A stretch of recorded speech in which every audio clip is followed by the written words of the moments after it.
Le Bénin fait face aujourd'hui aux conséquences sociales, économiques et sanitaires de la pandémie de Covid-19. Dès le début de la pandémie, en plus des dispositions de respect des mesures barrières classiques préconisées en la matière, le Bénin a instauré un cordon sanitaire COSAN qui séparait le sud et visait à réduire la diffusion généralisée du virus. Ces mesures ont eu pour effet de ralentir les activités économiques et de perturber les relations sociales à tous les niveaux. Les femmes semblent avoir été particulièrement touchées par la dégradation des conditions de vie. Financé par l'initiative Les Femmes s'élèvent, le Centre de recherche pour le développement international CRDI, le projet Royce Bénin a pour objectif principal d'étudier l'impact de la COVID-19 sur les femmes du Sud Bénin. Le coordonnateur du projet, maître conférence des universités du CAMES, Alphonse Afo, donne des détails sur les objectifs spécifiques du projet Rise Bénin. Le projet Rise Bénin est une initiative d'une autre plus grande qu'on appelle les femmes s'élèvent du CRDI Canada qui a lancé un appel à projet.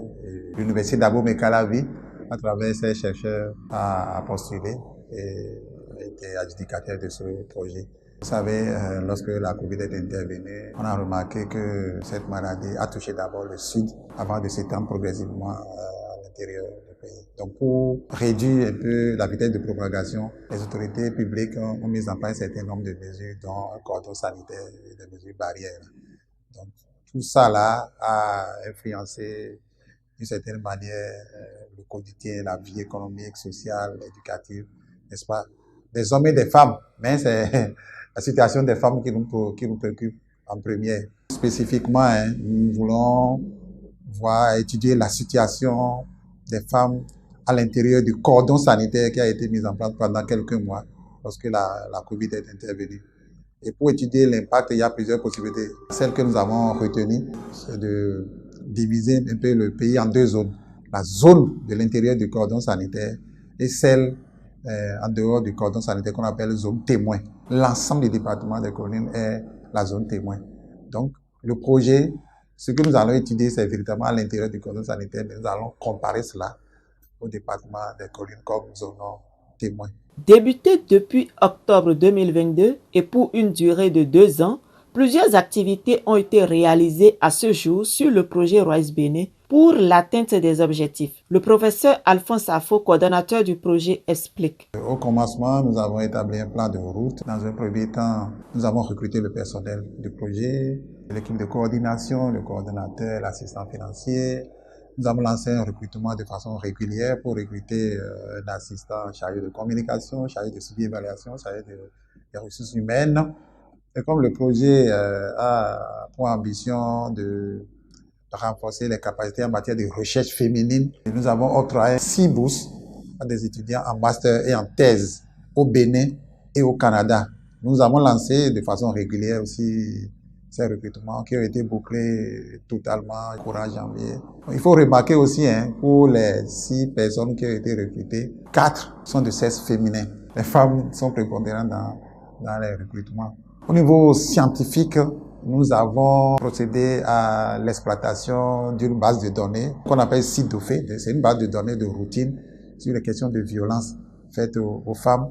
Donc nous avons analysé ces données-là pour voir les situations de violence signalées dans les centres de promotion sociale et toutes les structures qui s'occupent de la protection des femmes, n'est-ce pas, dont les données sont mises sur une plateforme et envoyées au ministère des Affaires sociales et de la microfinance.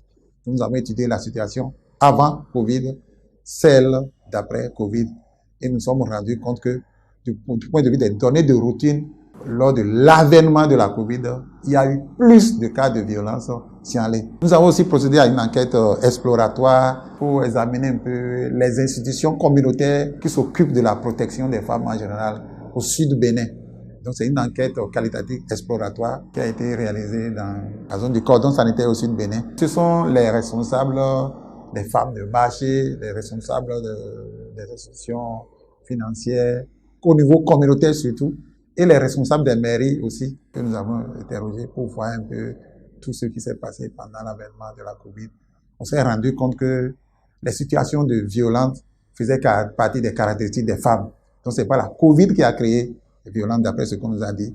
Mais l'avènement de la Covid a amplifié certaines situations de violence. au niveau des femmes, surtout qui travaillent dans le secteur informel. Plusieurs autres activités sont également prévues dans les prochains jours pour le bon fonctionnement du projet. Il s'agit entre autres des enquêtes auprès de 7500 personnes âgées de 15 à 64 ans, dont 5000 femmes dans 5000 ménages dans la zone du cordon sanitaire et dans la zone témoin. Écoutons à ce propos l'expert en droit de la santé sexuelle et reproductive DSSR du projet RISE Bénin, professeur Jacques Saizono. Dans les prochains jours, nous allons commencer la grosse enquête qui est au cœur du projet même. Qui dit une grosse enquête dit phase préparatoire sérieuse. Donc nous avons commencé par rédiger tous les documents normatifs, à savoir le dossier d'enquête qui doit passer par le comité d'éthique pour valoriser cette enquête-là au niveau de l'agence chargée des statistiques. Donc le dossier a été monté, confié à ces deux agences-là pour étudier ce que nous allons faire en matière de collecte des données sur le terrain. Après ça, nous avons fait le recrutement des enquêteurs.